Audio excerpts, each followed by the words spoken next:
Part 2, recap.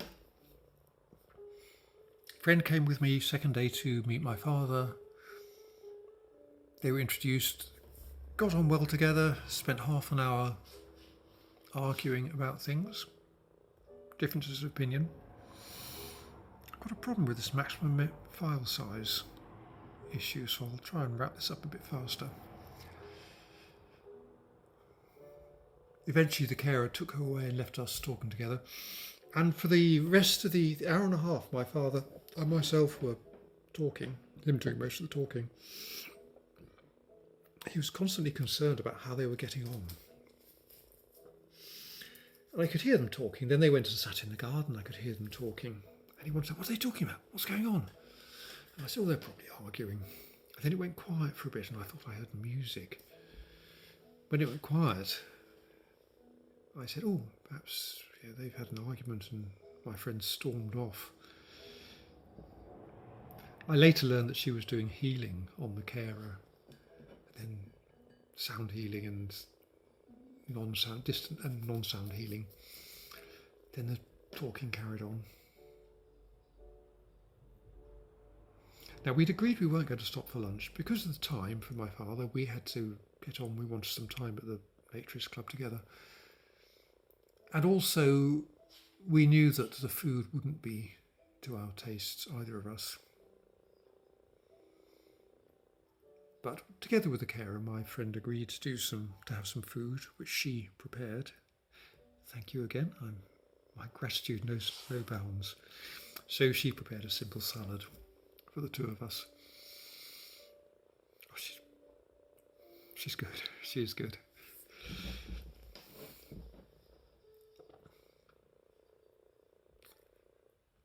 Then we went back and I think that we left, didn't we? I think after that, talked to my father briefly and left.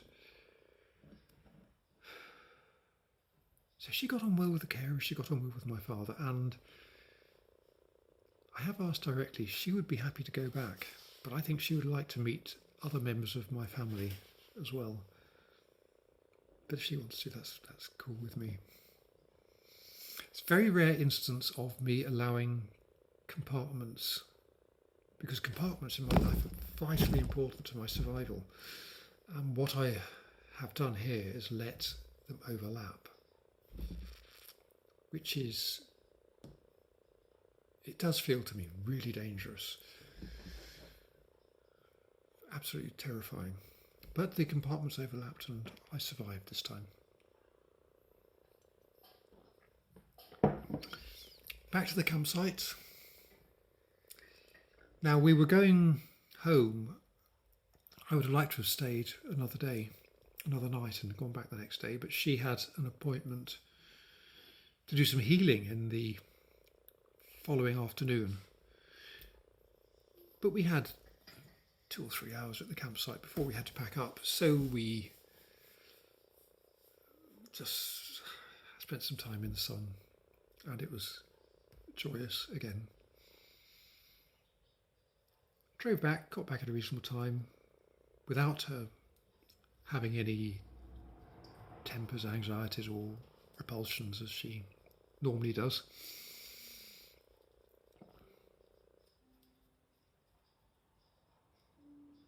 I stayed the night again and the morning and went home the following afternoon when she was off doing her healing.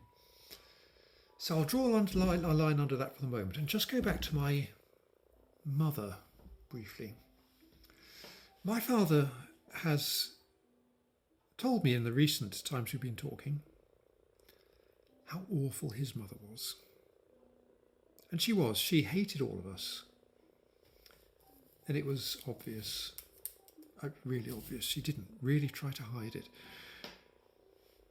And I think her dislike was stronger than I knew. And he was saying how she was actually really spiteful and hurtful towards him, how she hated and resented him, but favoured his sister.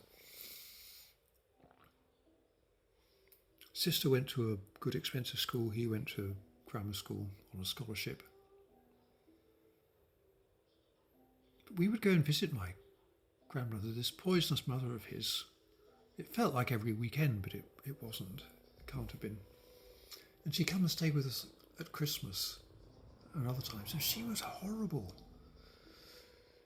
She made it quite clear she really disliked all of us, apart from my brother, who she really liked.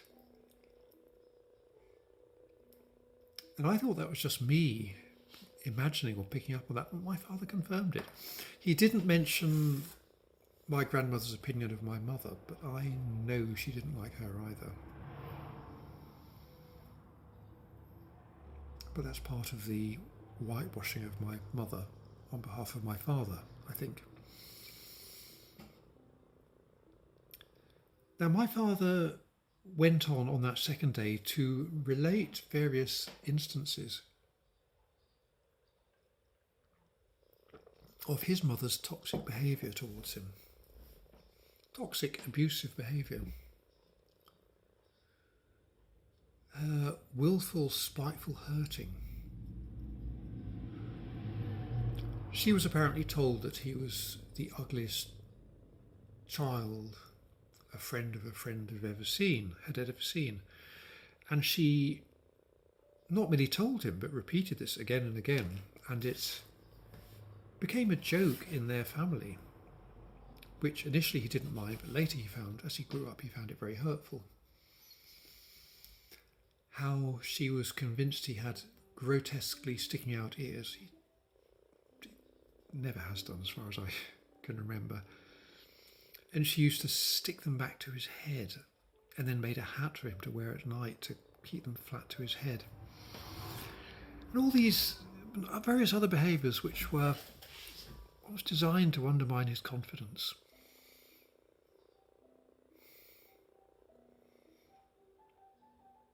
And I'm thinking, my mother was like this. She would mock me, not in a kindly way, but in a spiteful way. I've always thought that one of the reasons I have difficulty with expression, with vocalising, is because if ever I was excited or cross, she would mock my voice. She would mock my hair, my eyelashes. Oh, a girl would really love to have eyelashes like yours. A girl would love to have hair like yours. Your hair parts on the girl's side. That's just a couple of things that spring to mind.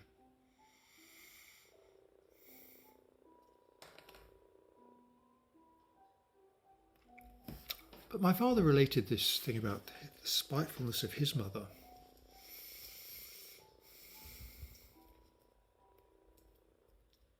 And her cruelty towards him, which he's justified by saying that his father was a shit and treated his mother badly. And so she took it out on him. I don't know if that's justification or explanation, but that's what he said. And then he said something, having related this, something along the lines of how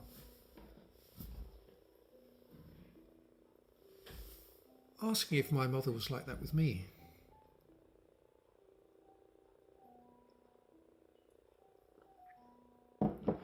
And I had to say, yes, she was. She was like that. And I'm pretty sure he heard me, because he said something like, oh, and then moved on to something else. Now, before I've said things in telephone conversations, and he's come back to them subsequently, so he's heard them, he's registered and he's processed them and brought the subject up again. But I spoke to him by telephone a couple of days later, just to thank him for accommodating myself and my friend and being welcoming to her. But he didn't mention this about my mother. I was hoping he would in some ways, because it's a difficult subject to talk about. And I don't want to undermine his memory of his wife, but she was horrible to me. I don't think she was always kind to my sister either. She was a woman who's full of bile and hatred and anger.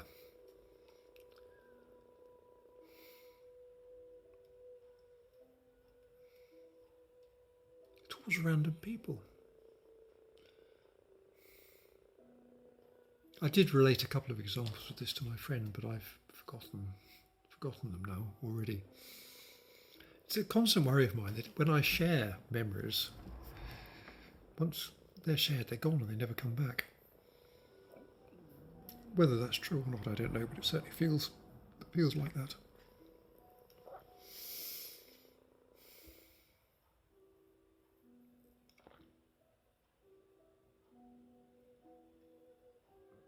I think that's all I've got to say at the moment, because I don't want to get another message that the recording has been stopped because the maximum file size has been exceeded. Is this something I can change in settings? Who knows?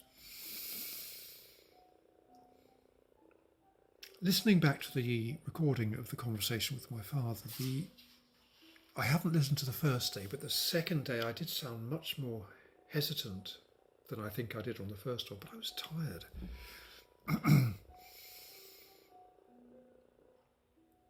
In the recording, my friend sounds, as she does always, absolutely magnificent.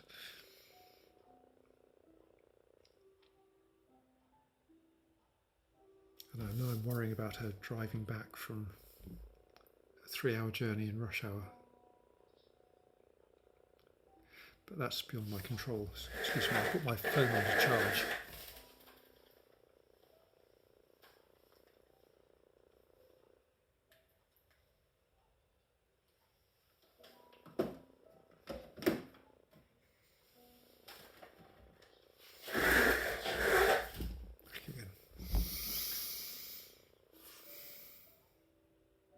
Back to the Naturist Club, driving home, stayed the night, went away for a night, and she was very keen that I came back again.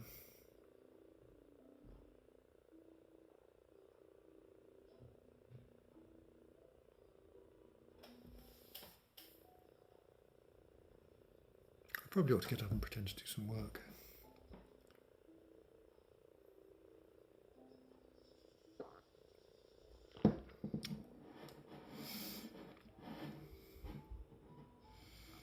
I came back yesterday, Thursday, Friday. I lose track of time. I came back, we had a bit of quality time together, did a bit of work. And then today I've done a market for her because she's been off doing something else today. And I'm glad to do that. I like to do work for her, and I'm happy to do markets for her because I feel I'm giving something back, because she has done so much for me. If it wasn't for her, I would not have got in touch with my sister. I would not have got in touch with my father. I would certainly not have visited him.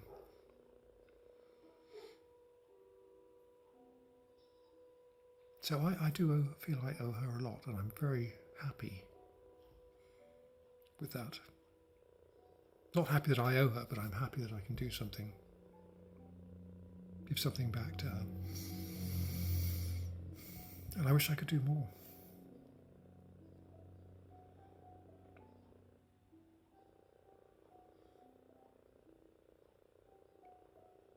Because I know in the scheme of things, I'm only a tiny bit in her vast and complex life. But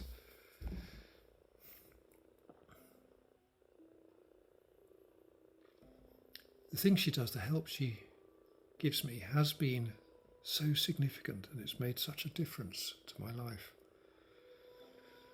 But I didn't mean this to be all about her.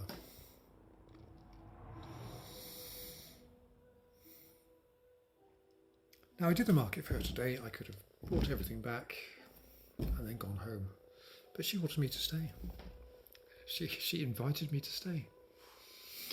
And if I say, no, I really ought to go, she just seems a bit miffed. Although there is this danger that it's the mood swings again. Everything can be fine. She can invite me to stay. She can insist that I stay when I'm inclined to go. And it's fine, and then suddenly there'll be the mood swing and she'll get all spiky and confrontational.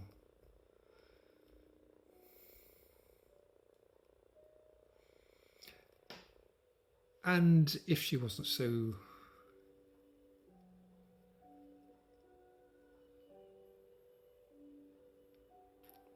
good, I might take offence at that, but I make allowances for her because it's not her.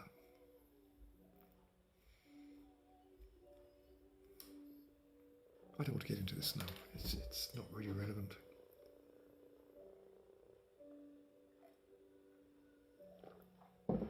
So there you go. In a nutshell, I've been to see my father. He wants me to go back. Oh no, I haven't finished, because he is very keen that I meet my brother, and I don't want to meet my brother. And that's going to be awkward to negotiate sometime in the future. But I'm going to run out of time any minute now, so I'm going to stop. If you've listened, thank you very much. If you haven't, I don't really do it for you, I do it for me. It's good for me to get this off my chest. I don't manage to say enough about how I feel. There has been quite a bit of emotion around this issue, which I can't really express. I can talk about it, but I can't express it. That's it.